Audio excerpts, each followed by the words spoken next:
Good now. So we can start. Yeah. And say hi again to everyone here. I'm glad to see you in today's event about F1 questions. Actually, due to our very limited time, only 1.5 hours, then I today only focus on the overlooked question of F1. And at the start, then I would like to introduce some way that you may use to generate your answer in CIPS in general. Okay, so let's go into the details. First, then for anyone who never attend F1 or any CIPS before, then CIPS is substantially, yeah, I think that is very obvious. CIPS is substantially different from OR in terms that you need to write down your answer, and there's no option for you to select from. So the length of CIPS is different. With CIPS, then we have 180 minutes instead of 90, and only 4 questions.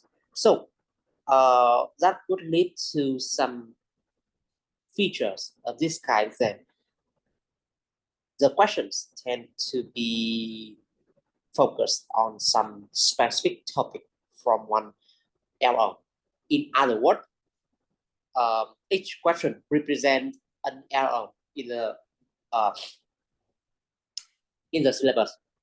Sorry. However, then they don't ask you the whole chapter or the whole LO. Instead, they ask some specific topic only. Okay, like question number 1, maybe about fried rice, maybe about the supply chain management, maybe about stakeholder management, but they never ask about the whole chapter. Okay, they focus on some topic.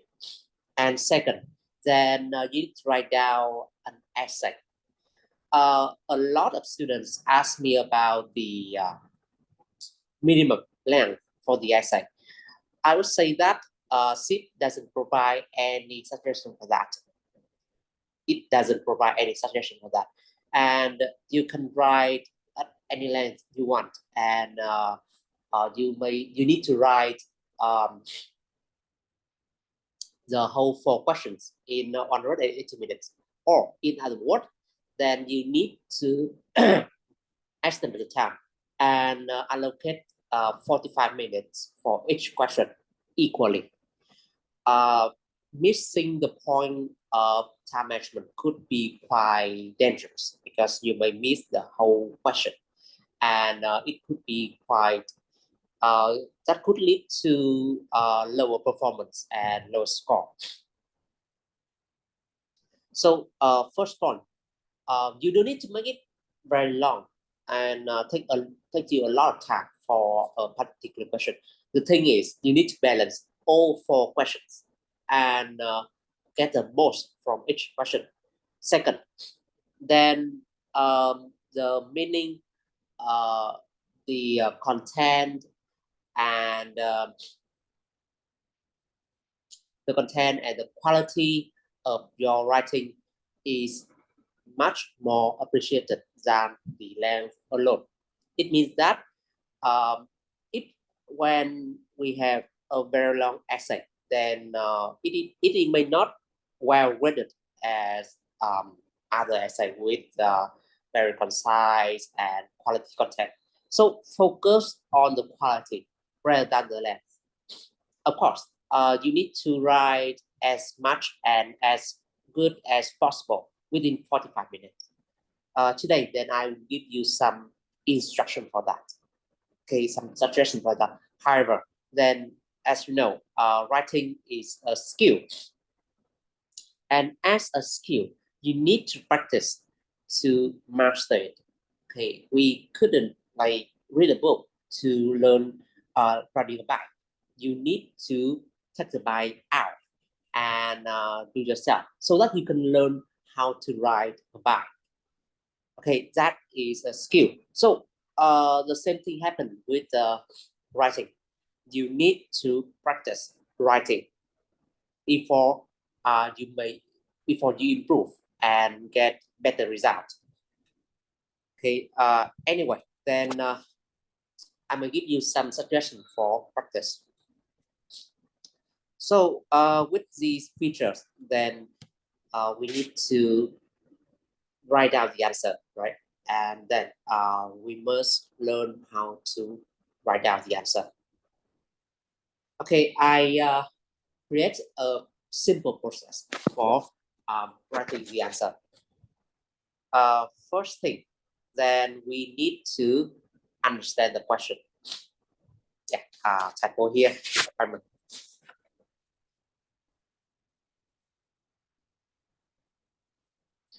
Okay. Right. So first thing, then when you read the question, don't jump to answer first. You need to understand it first. You may do this by trying to frame the question. And if you misdirect your answer, then your whole essay is nullified. Okay, it doesn't count. So first thing, you need to understand the requirements. Okay, let's take an example here and let's see how we understand a particular question from CIPS. Actually, the question here, I take it from the sample question and answer.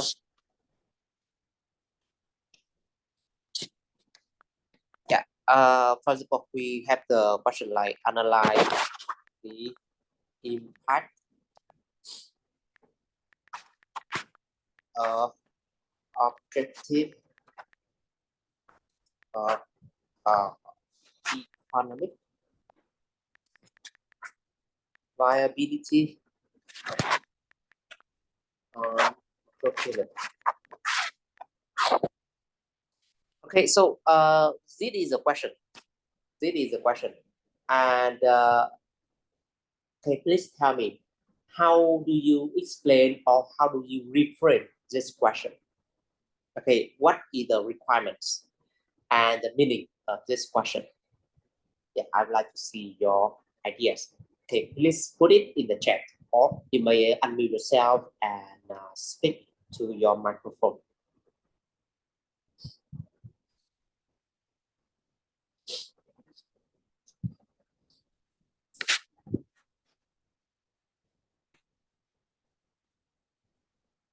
Okay, no, so far, so I think I will open a poll and collect your answer. Please answer that.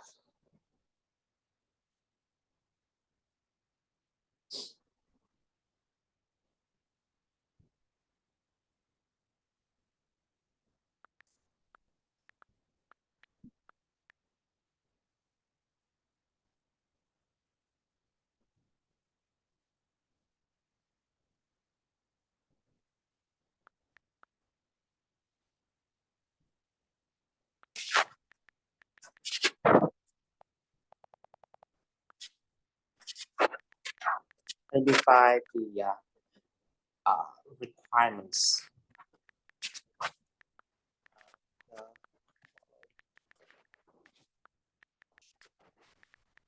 Okay, it is about analyze the impact of objective of economic viability on procurement supply. Okay, and let's save it.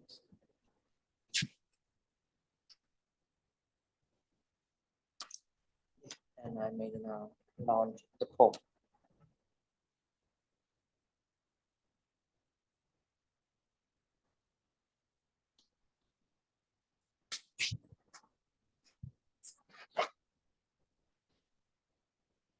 Okay, first thing, then I want you to try to define this question. What are the requirements? And it is very important skill. If you cannot do this, then anything you write will be nullified. Okay, it doesn't count to your result. So you need to understand the question and its requirements first before we go further in how to answer the question.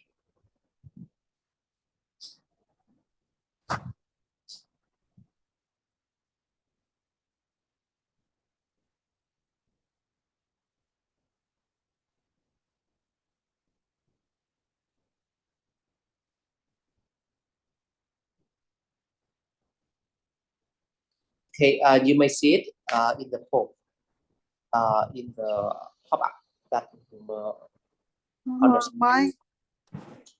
my understanding about today's question. Yeah. Hello, can everyone hear me? Yes, of course, I can hear okay. you. Okay, my understanding about today's question is ask how the micro factor economic impact on the procurement. So it could be like economic relate to currency exchange rate, or like the and also international trading, like the duties, tax, tariff, how that impact on global sourcing. Yeah. In that part, and my understanding, like a list of the point, and to explain what, for example, explain what is like the foreign currency exchange rate, and what's happening if exchange rate increase, what's that effect on the global sourcing, and why, yeah, kind of things. Okay, thank you for your answer, Amanda. Yeah. I know that, Amanda, I know that you are from Australia. Yes. So what time is it? What time is it in your place now? 2 a.m. Oh, sorry, I couldn't find a better time for you. Yeah. Oh, sorry. Okay, so I feel yeah. Okay, I will have you to get the most for today's session. Okay, don't waste your time. We got to or stay up late at 2 a.m. All right. Thank you for your answer, Amanda. But unfortunately, then you misunderstand the question here. Okay. In the study guide, then the word economic viability is an acronym. Sorry, is a synonym to profitability. It means economic viability is about the profit and whether the business is profitable. Okay, whether the business is profitable.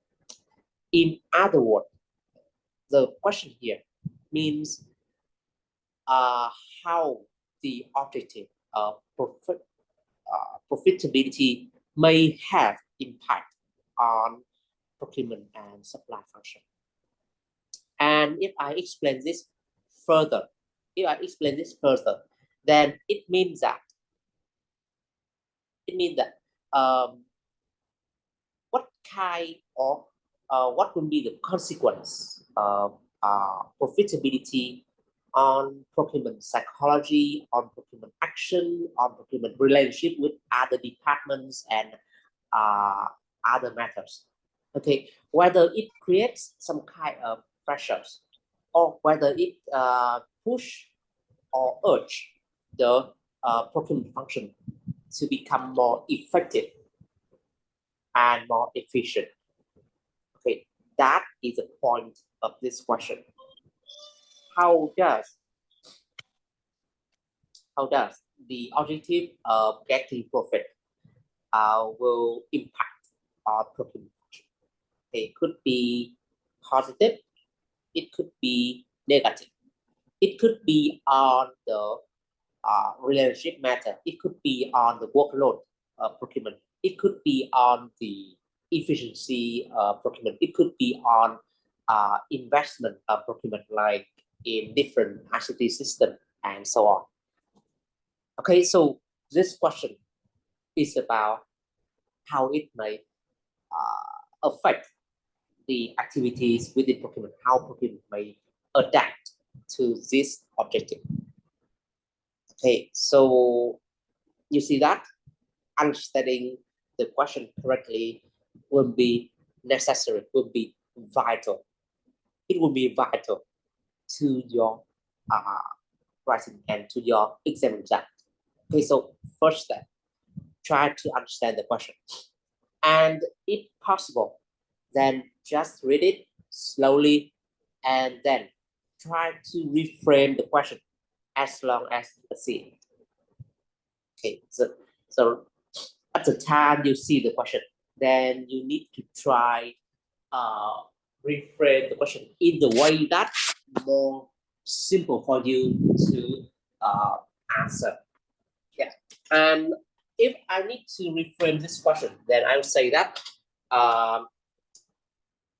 what kind of effect that the objective profitability may have on procurement?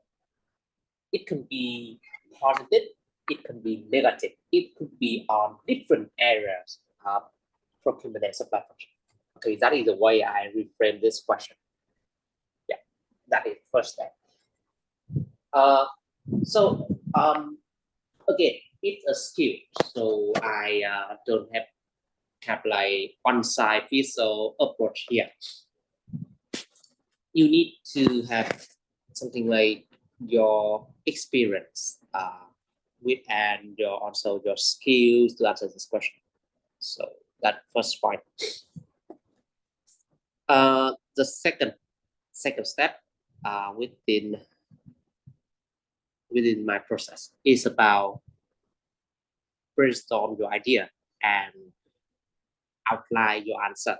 So outlining the answer could be also a step toward a quality content, toward writing a quality content. And to outline, then we have pretty many tools. Okay, I suggest some methods like using 71H or Ishikawa diagram or Fishbone diagram. I will show you that later. Or using the mind, connect different ideas together. Or simply you just need to write down anything come up with your mind when you read the question.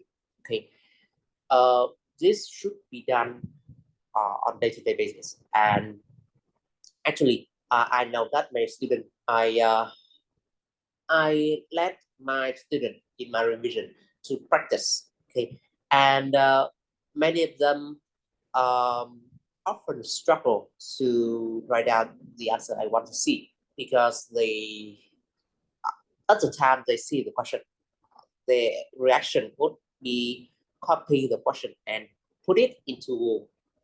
Okay, that should be avoided. You need to think by yourself first. You must think by yourself first, okay, before trying to get any assistance. So with the second step, then you need to map out the outline and think hardly. Okay, think about how you may write the answer.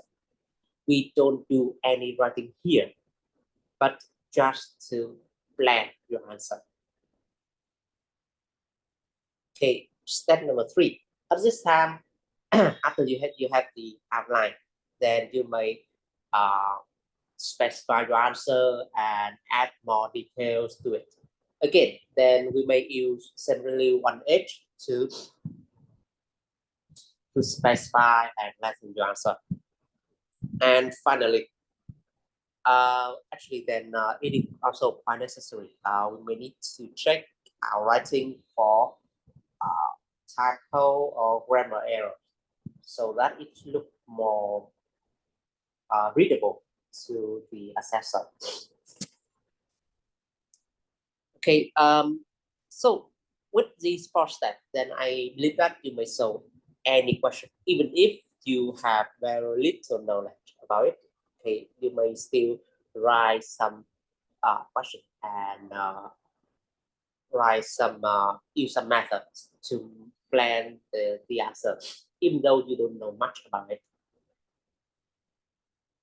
And with today event, then I'd like to introduce some methods that you may use and how to use that, how to use the method.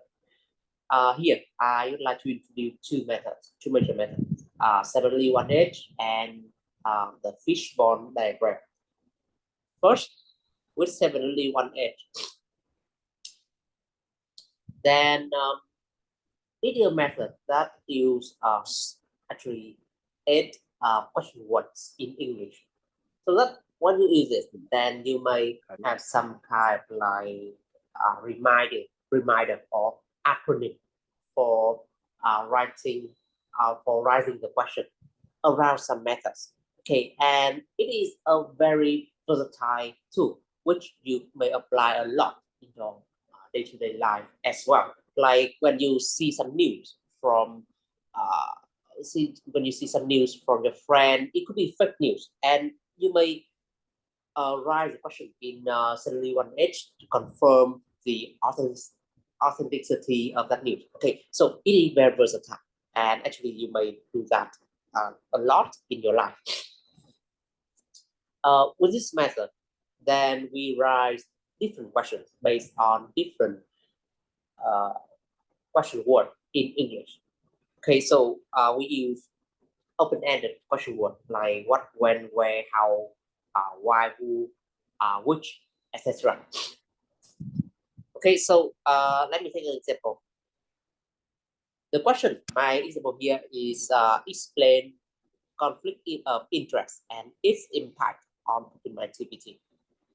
Okay, so it has two parts about conflict interest and the impact. But if you want to provide a comprehensive answer or in a holistic way, then here is the way I use 71H. First, we draw out every question word in a draft. Okay, I list all the question word in these two slides. And second, then with each of these question words, then we write several questions. Maybe one question word could be applicable. Some will not be applicable. Some will get many questions. Some will get none. Okay, so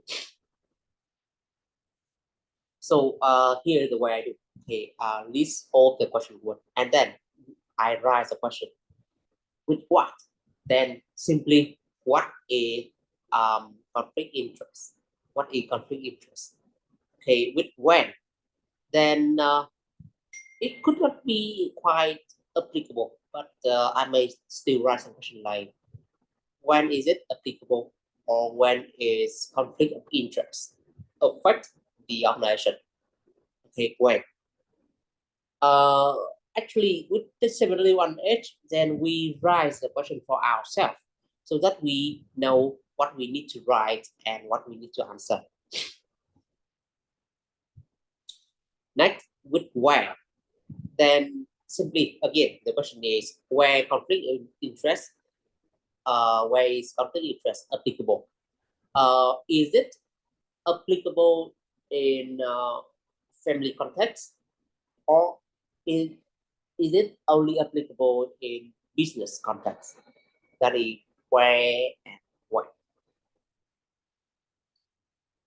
Okay, with which, then we may ask like which type of conflict interest. You may need to answer the question like about different types of conflict interest. Okay, let's continue. With why, then the question would be why is conflict interest why should conflict interest be managed in procurement context, or what can be the consequences of letting conflict interest to happen? Okay, with who, then could be who is at the high risk of committing conflict interest, or who will be affected by the conflict of interest. And with how, then we address the main matter here.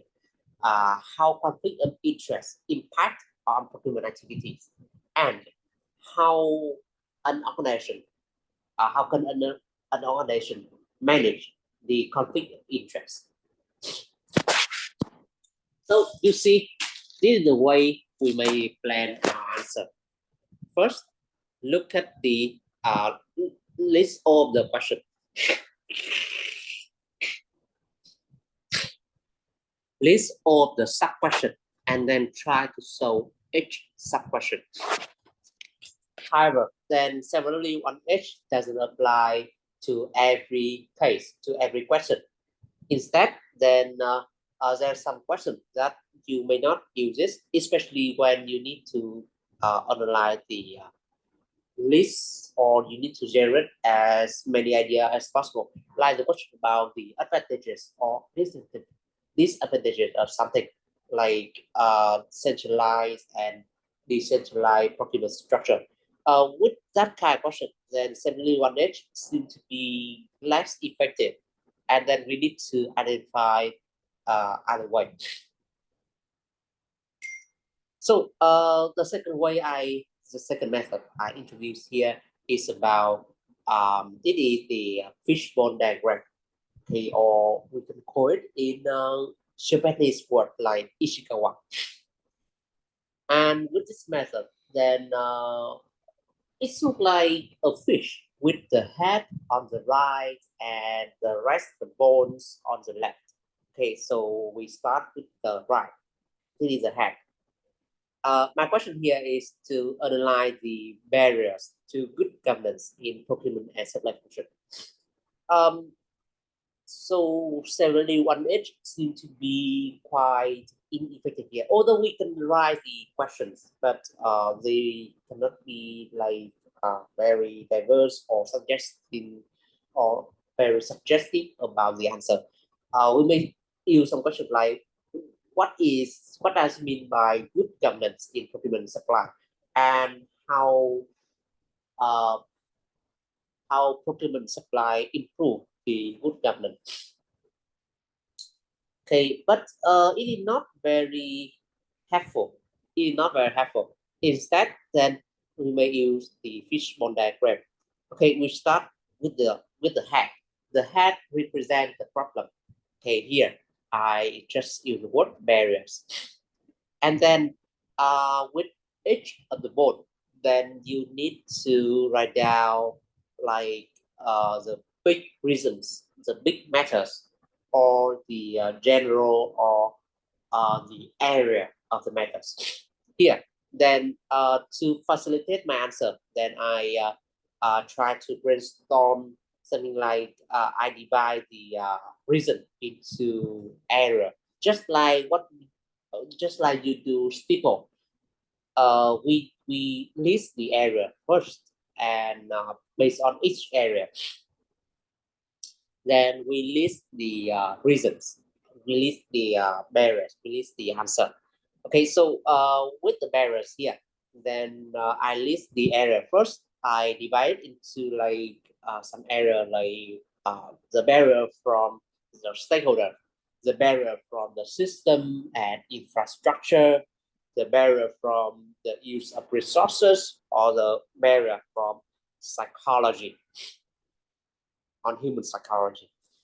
Okay, so with the barriers from stakeholders, then I can see that if we don't have the support from senior management and other stakeholders, then we may never achieve good governance. With system and infrastructure, then if we don't have the right thing, then also we don't know what policy should be introduced and why. So like effective system and the lack of documentation could lead to weak governance as well. Next area is the resources. If we don't have enough resources, especially human resources and financial resources, then we may not implement necessary change and that could lead to barrier to entry as well. Sorry, barrier to good governance as well. And finally, about the psychology, you know that when you want to implement some change, then everyone resists. So the psychology could be a barrier as well. They resist to change, and we need to overcome this. Okay, so by this way, by using the fishbone diagram, then we can generate the answer for a pretty long question, and also which stability 1H could not provide. Anyway, then I just introduce the methods, and the application still up to you. Okay, you may have better idea, but here I just introduce some simple and doable method and replicable method that you may apply to virtually any question. Okay, that's all for the first part about how to structure the answer. Okay, let me see about your feedback first.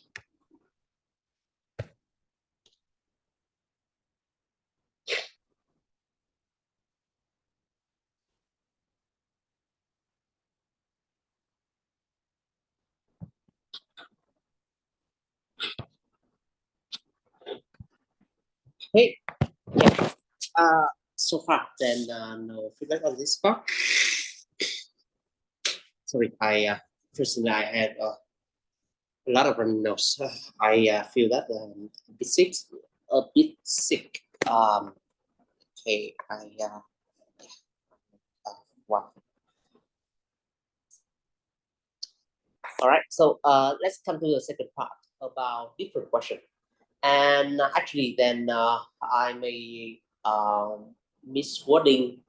I may have misworded today's event. Actually, I want to do the event on the overlook question of L4M1. The question that I find in the principal marker report that say students tend to perform weaker. So actually, then they are pretty many as well. And however, in L4M1, then is more predictable than L4M8. And with L4M1, then educator will have like 1 to 2 questions that may cause confusion among the students. However, and the particularly true for chapter 4. Okay, in chapter 4, then it like concentrate a lot of confusing questions. And this happened because first thing, question number 4 is at the end of the exam paper. So people may not pay attention to question number 4, and they may lack the time to finish question number 4. So first thing, you need to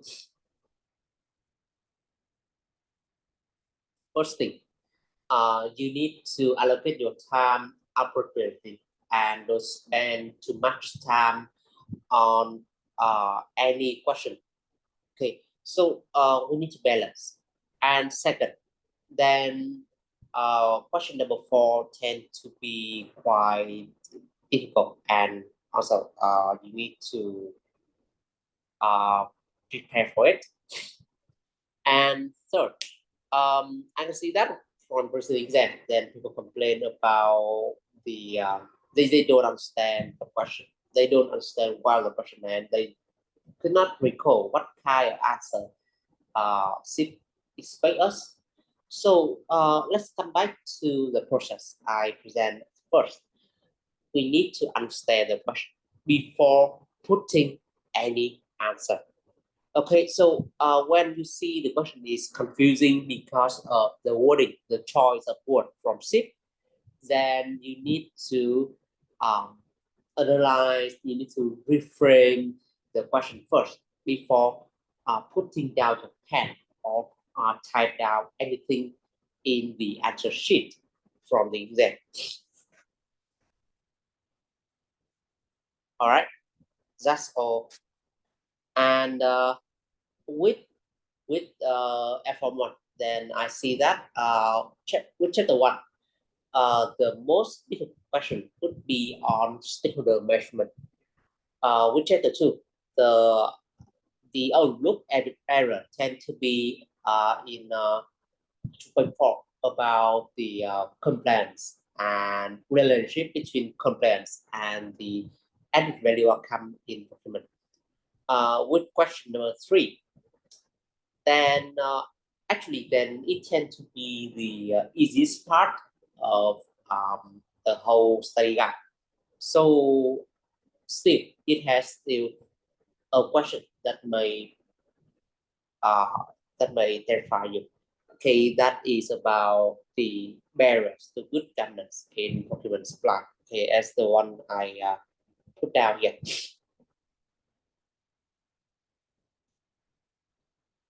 Actually, then this is a question that comes from 2013 syllabus.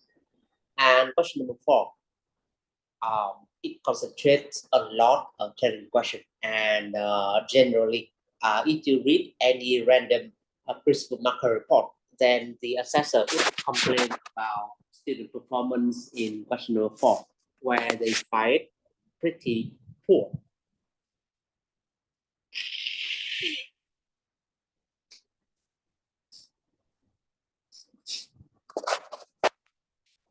So with question number 4, then today we need to spend a lot of time.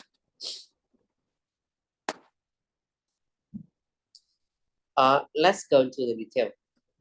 With chapter 1, then the most challenging question would be on the stakeholder management. What makes this kind of question so hard is that it often comes with a scenario, and it requires you to understand both the scenario and the question. Anyway, then I think that there is a general way to approach this question. It's kind of like a process for stakeholder management. Okay, the thing that you may see from study guide, from L4M1 study guide, or from L4M5 study guide. Okay, it comes like a process. First, you need to identify the stakeholders using the framework like internal, external, and connected stakeholders. Second, then you need to identify the power and interests of the stakeholders and map them onto the Mendelow's matrix. And based on the result, then you need to develop the communication strategy and plan. So basically, stakeholder management is just about how we communicate with different stakeholders so that we get the most from them. We get their support and we get the result from them.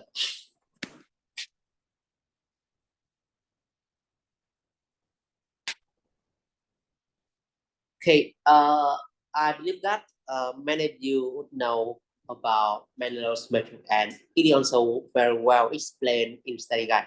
Here, I just emphasize on the importance of the process of the stakeholder measurement process. You need to do this, and before just going to the matrix and tell the assessor about the matrix, we need to identify the stakeholder first, okay, and writing something to the conclusion about the communication strategy and plan.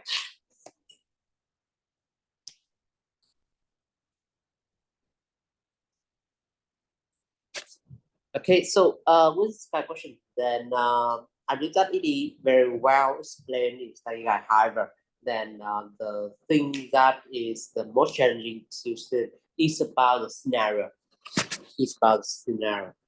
We tend to have pretty long scenario where you need to identify the details of the stakeholder and identify their strength, their power, and interest.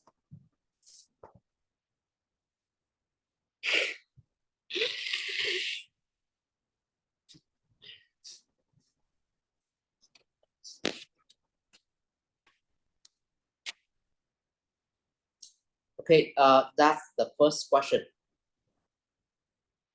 With the question of chapter 2, then the most challenging one, the most overlooked one, is the question about relationship between compliance and the added value outcome or the positive outcome.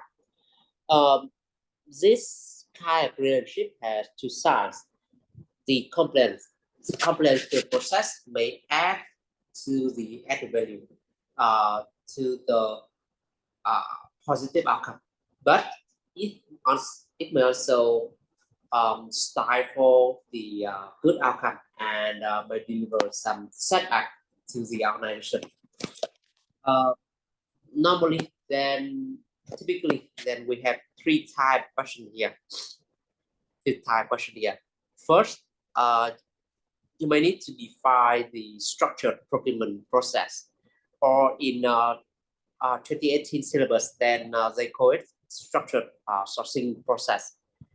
Here, from 2024 onward, then they sell the book with the details about structured procurement process instead of sourcing. So just a minor change in the name.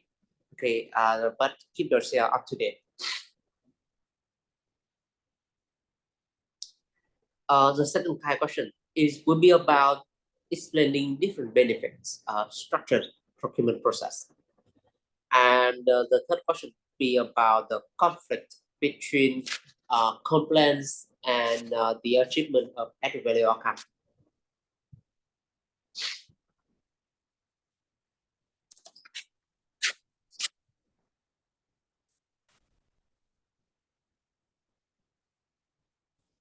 So with each type of this question, then I already have some suggestions here.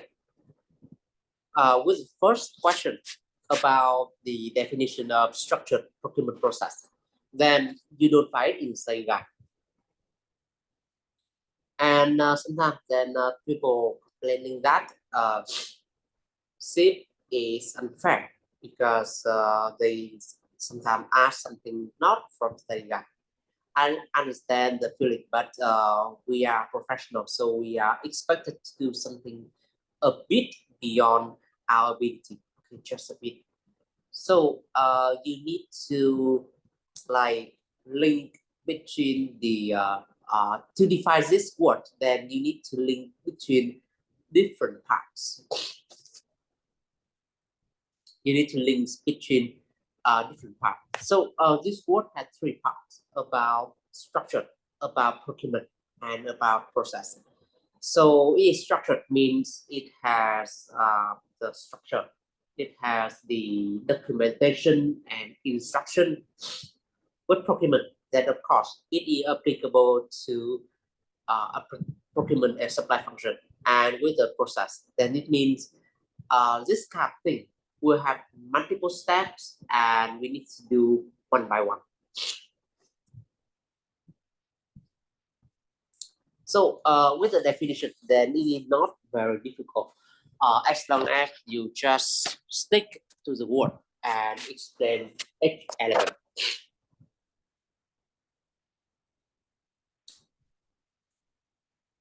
The second type question would be about the benefits of structured procurement process. What kind of benefit it may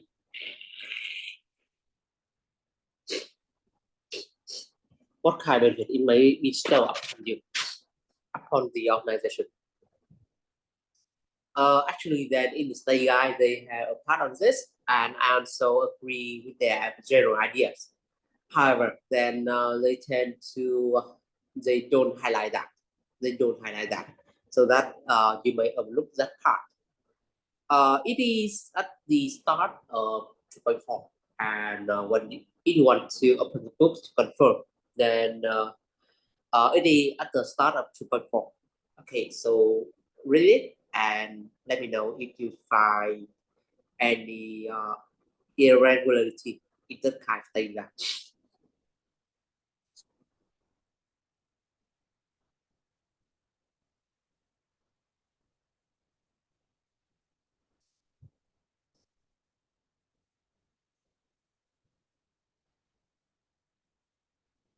Okay, so regarding this, then I see a question from Mohammed.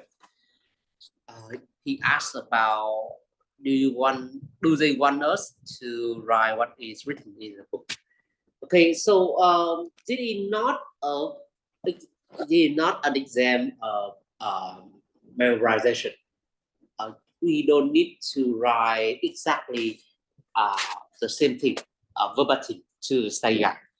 Instead, then we need to apply the knowledge to a scenario or to your or extend your application of the knowledge to your procurement job.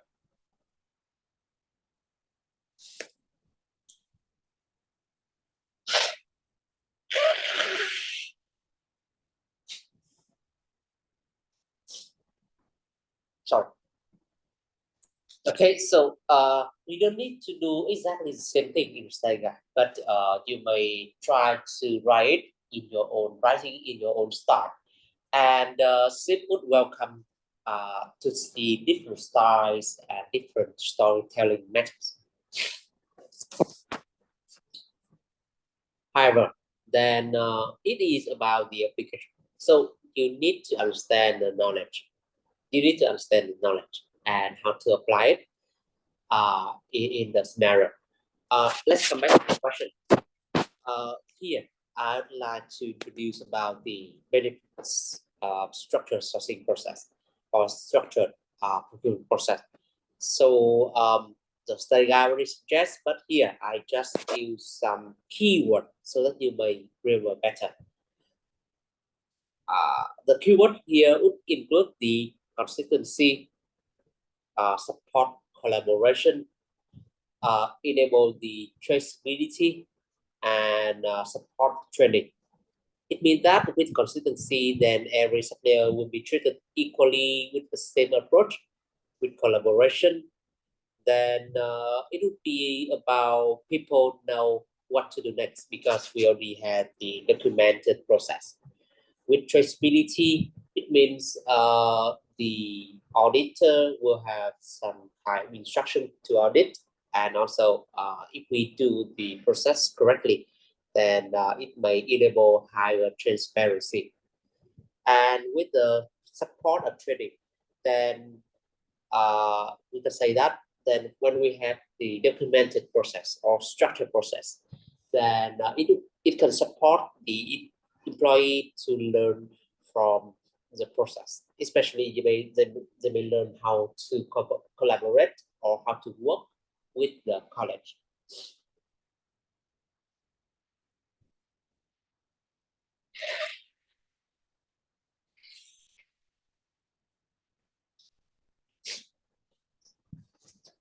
Okay, so this is the second type question regarding this topic. And the third type question would be about the conflict between complaints and the achievement at the value account. Unfortunately, then they did not explain in the guide at all. You may open that, read through the part before, and you may find nothing on this. So, how we can answer this? Okay, just reach back to the fishbone diagram, and you need to map your answer based on that diagram. Trust me, with the 71H or with the diagram, then it only takes you like 5 to 10 minutes to plan your answer. It is just better than just writing something in the exam sheet and then delete it later. Okay, so be careful and be prepared. Would help you in the exam.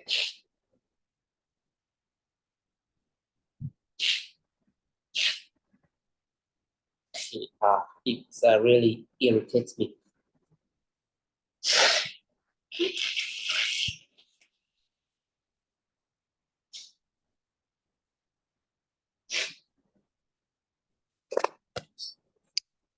Okay, so with this kind of question, because of no instruction from study guide, so we may struggle with it.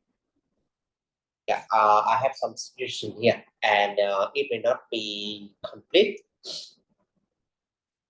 You may add other ideas later, like between compliance and added value outcome. Then it could lead to too much compliance, lead to the rigid, could lead to the bureaucracy, and reduce the effectiveness and efficiency of the process.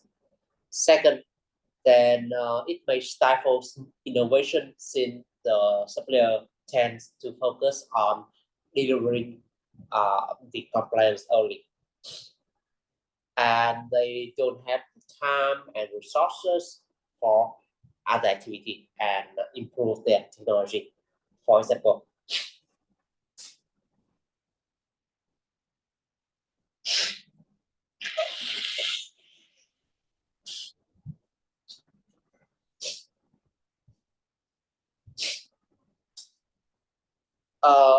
too much complaints or rigid complaints could lead to resistance to change and so response to reaction to market change and to customer needs. And since rigid complaint tend to accompany with the stress on the emphasizing of some target like saving. So it may create some kind of burden for procurement.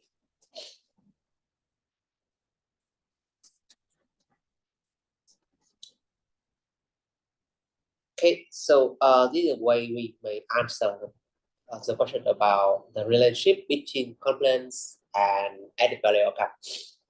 Anyway, then it is just about how we can generate the answer. So for this one, then you may totally use the fishbone diagram with each of the bone could be about some area that may happen, like between the impact of rigid complaints on relationship with the stakeholder, on the relationship supplier, on the workload and on the workload and the psychology of procurement itself, and on the overall effectiveness of the organization. By the way, then you may identify the consequences, you identify the methods relatively quick.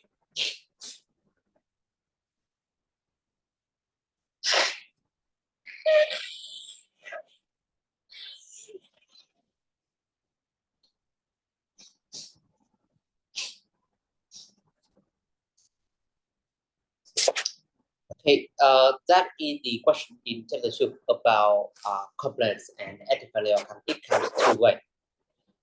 With chapter 3, then I already do the question earlier about the barriers to good governance in procurement supply. Again, here we don't have any instruction from study guide, and this caption is pretty popular with 2013 syllabus, but recently then it become less relevant. And as you know, with question number 3, then the question tend to be mostly on the centralized and decentralized procurement structure. With this question, then as I said, fishbone diagram would be very helpful. It would be very helpful. Okay, you may divide the methods into different areas, and within each area, then you may generate your answer. Okay. Anyway, then generating the answer alone, generating the outline is not enough, and you need to specify the answer as well.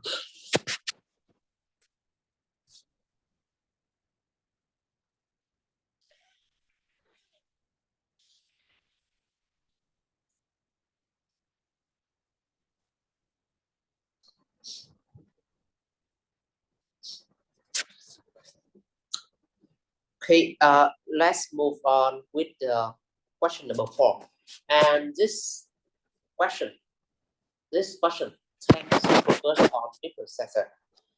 We have 3 sectors: public, private, and third sector.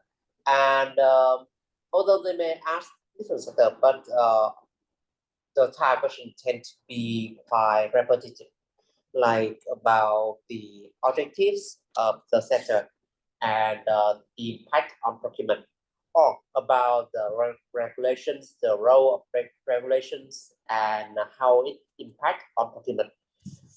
With this question and the example I showed you at first, at the beginning of this meeting, then our focus here would be on how procurement or what would be the impact of procurement, or how procurement may adapt to these features of these sectors. Okay, so here I would like to show you some suggestion about different question. With public sector,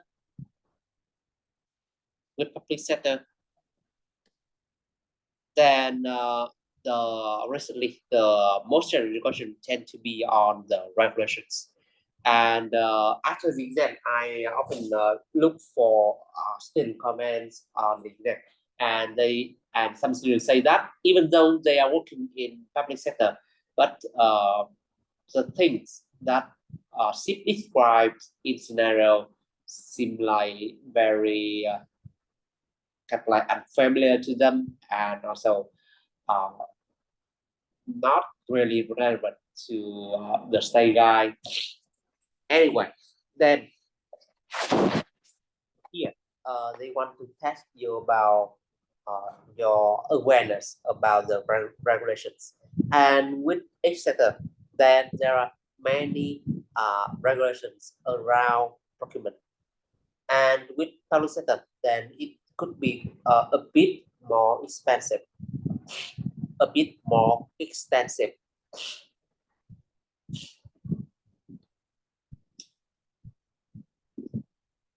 They have the regulations on the procedure. They need to select particular type of procurement process for each project, and that is also very heavily regulated. And with each country, then the name of that piece of regulation would be different. Normally, then they use the word Public Procurement Act or something like that, or Public Contract Act, or the law on public procurement.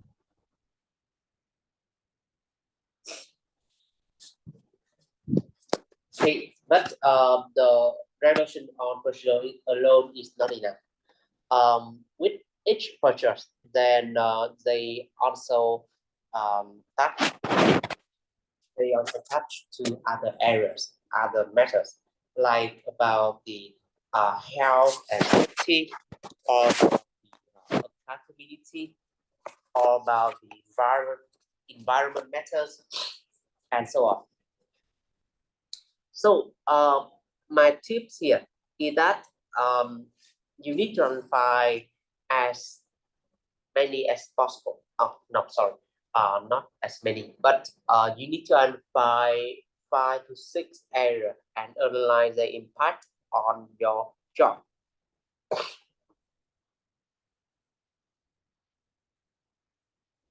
Okay, so the keyword here would be about the impact of these regulations. Normally, then when we have regulations, then we need to comply, and it means that with these regulations, then procurement should study the regulations and then design the process accordingly. Okay, that's all. And next thing, we also have some questions about the advantages and disadvantages of regulations. Okay, with the advantages, then I borrow a lot of that idea here from chapter 2, from part 2.4. As you can see, I use the same thing by provide consistency, ensure fair and transparent competition of supplier, and support the audit.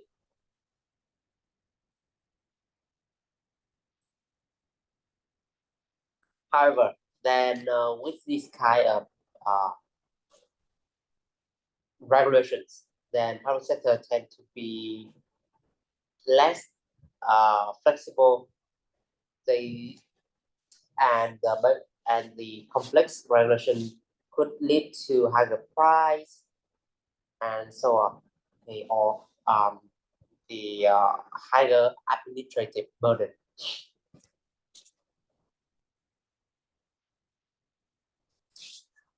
With private sector and with third sector, then the more frequent question would be about the objective and the impact of procurement. This part particularly attract pretty poor answer, especially when the question is not about private sector, but about third sector and public sector. The matters is that students tend to overlook the question when it comes to public or third sector.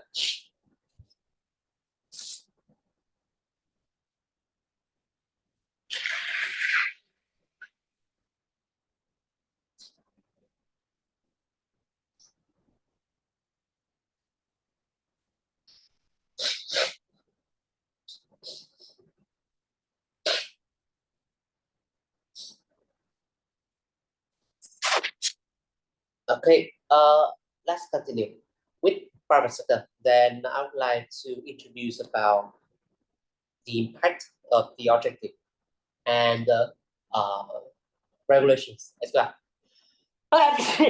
Sorry. Today I am not in the best shape to lead this event, but anyway, then I would like to help. With the objective, then it's pretty simple, and I think that every one of you may recall this objective correctly. It comes with the profit, it comes with the market share, comes with the share value, and it comes with the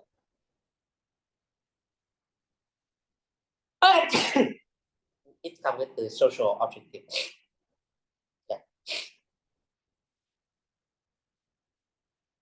Okay. The matter is that how this objective may have impact on procurement, and it comes with the question that sorry, that I asked you earlier in this event about the profitability and procurement activity. So you need to like plan for your answer by using a diagram. Here, I just simplify the fishbone one. Okay, so the overall objective could be about profitability or could be about expanding market share. And from expanding market share, then we need to achieve some more specific objective, like about better price, about well-recognized brand, about better function, better design, so on. And within procurement, then there's something that we may influence the factors, like we may use the competitive bidding to get better price. We may use negotiation to deal with better price. We may need to purchase. We may need to plan for marketing accordingly so that we may raise the awareness, or we may need to collaborate with the key suppliers to deliver the best product that we have in the market.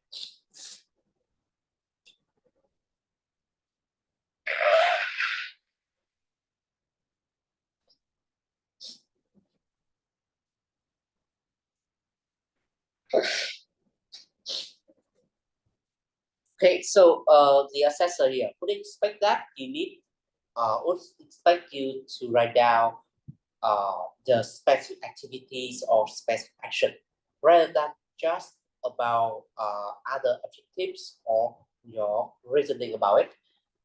We need to explain about different strategy that we may apply here.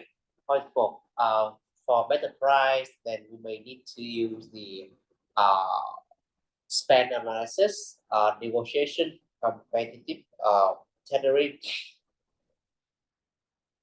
With a brand, that we need to invest in the marketing, in marketing campaigns, and so on. With the with the efficiency, then procurement may need to invest in the software, in the fixed assets. However, then they tend to be very big purchase. So careful examination and careful examination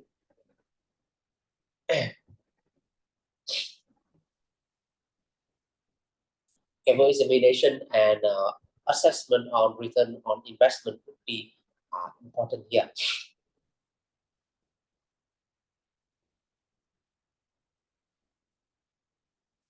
Okay, with the third sector, then they tend to ask only about the objectives and the features and their impact on procurement.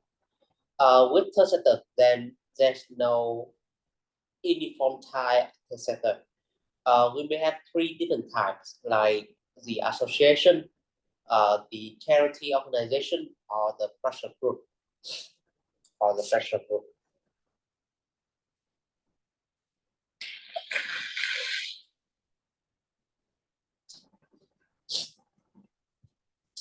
Each type organization would have different objectives.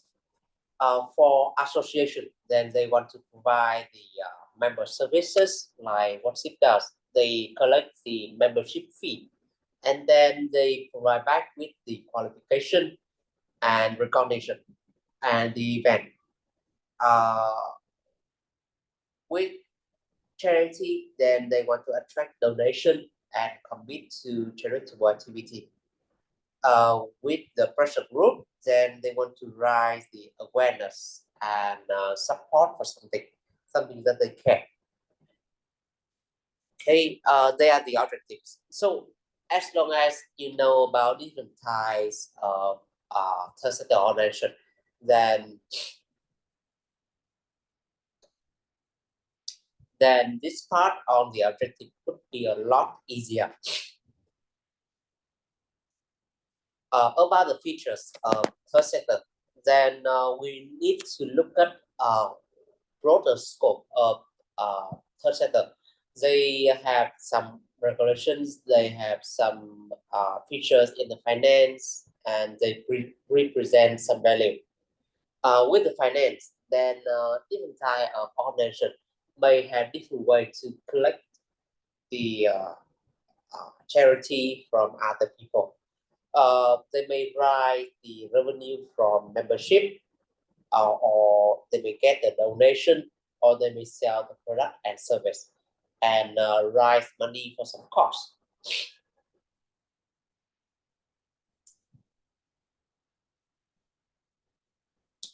Okay, so each of these features would lead to different implication and impact. With the value and the organization need to they represent some value, so they need to be ethical, they need to be responsible, aligned with their value. Okay. Second, then the charity collect donation, so to improve the impress of the donor, then we need to demonstrate that our purchase is effective and it gets the value for money. When the donation is made a source of income, then we need to have clear policies about conflict interest about inviting for dinner, about gift and hospitality. And with third sector, then procurement should avoid any unethical behavior so that we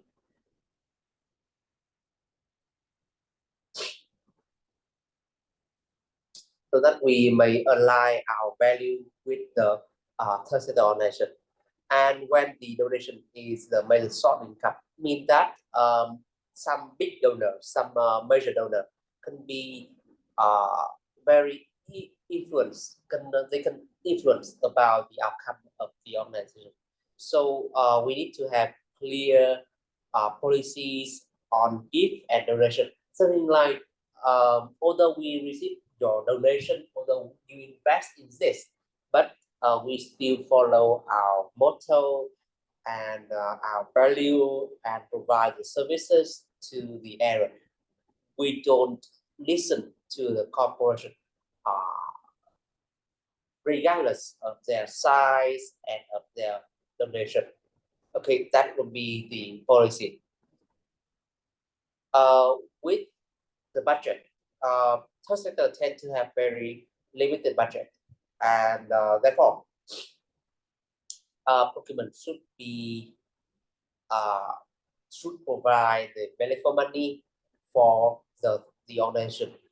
And third sector also has some obligation regarding the public accountability. They need to show to the members that they have the accountability and align themselves with their value. Okay, so that's all for today's questions. I compiled some questions that many students overlooked, and it attracts very poor answer from the students. So I just take some example here.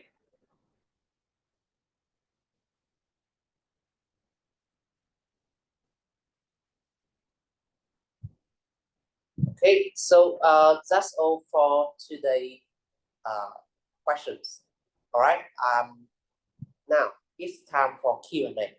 I'm pleased to see the questions from students and what kind of methods you feel the most challenging in this L4M1. Today I'm not in the best shape, so sometimes I just keep a long pose because I need to squeeze my nose. Okay, or I feel quite sick, so my mind could not focus for a very long time, so I need some pause. Yeah. Anyway, then now it's time for the question and answer. I'd like to see some methods from students.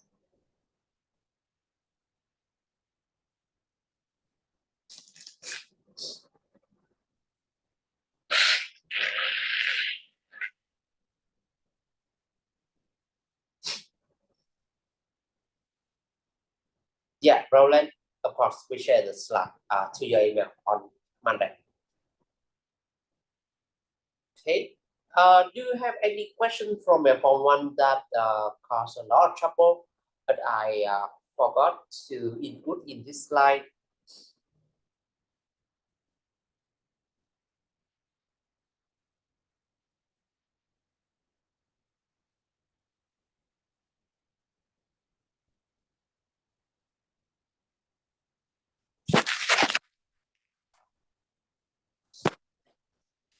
Yeah. Okay. You know that we do this event for free. So I also hope that you may support our work better by using our product and services. Okay. With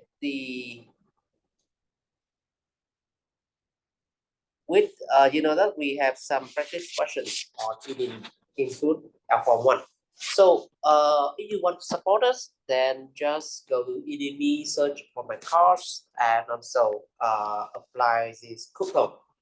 Like the coupon would provide you with the best price and get you said for the exam. Okay, current active component is the best of you. Yeah.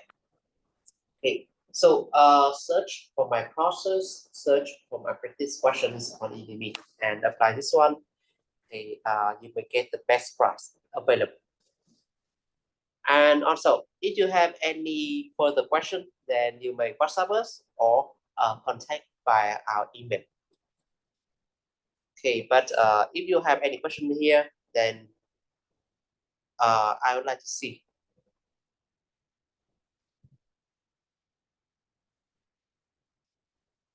Mohammed, I mean the the most difficult question of F1 tend to come from chapter 4, not 1. Chapter 4, because question number 4 tend to be at last. So many students lack the time to finish that, and it attract very much disappointment from the assessor.